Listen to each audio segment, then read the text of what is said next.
हुआ आपका ये उभरा हुआ है कि नहीं है? हाँ, तो इस पर अगर हम कलई कर दें तो क्या प्राप्त होता है? अवतल दर्पण। क्या होता है? अवतल दर्पण। अवतल दर्पण की परिभाषा क्या होती है? वे दर्पण जिनके उभरे हुए भाग पर लाल ऑक्साइड या पानी की कलई होती है तथा धसा हुआ भाग परावर्तक होता है, ऐसे दर्पण को अवतल दर्पण कहते हैं। ठीक, दर्पण कितने प्रकार के होते हैं? 2 प्रकार के। कौन कौन से? समतल दर्पण और गोलीय दर्पण। अब गोलीय दर्पण कितने प्रकार के हो गए?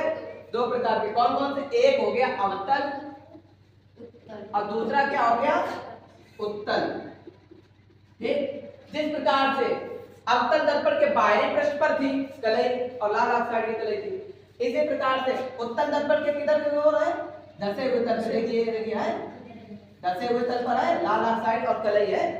तो अवतल दर्पण की परिभाषा किस प्रकार से बताएंगे कि जिस दर्पण के धसे हुए भाग पर लाल ऑक्साइड या पारे की कलई होती है उस दर्पण को तथा उभरा हुआ भाग कैसा है इसमें? परावर्तक। तथा उभरा हुआ भाग परावर्तक होता है, परावर्तक तल होता है, ऐसे दर्पण को हम क्या कहते हैं? उत्तल दर्पण कहते हैं। दर्पण पता चल गया कितने प्रकार के होते हैं? 2 प्रकार के होते हैं, समतल दर्पण और गोलीय दर्पण। गोलीय दर्पण कितने प्रकार के होते हैं? 2 प्रकार के। उत्तल और अवतल। 2 प्रकार के, उत्तल और अवतल।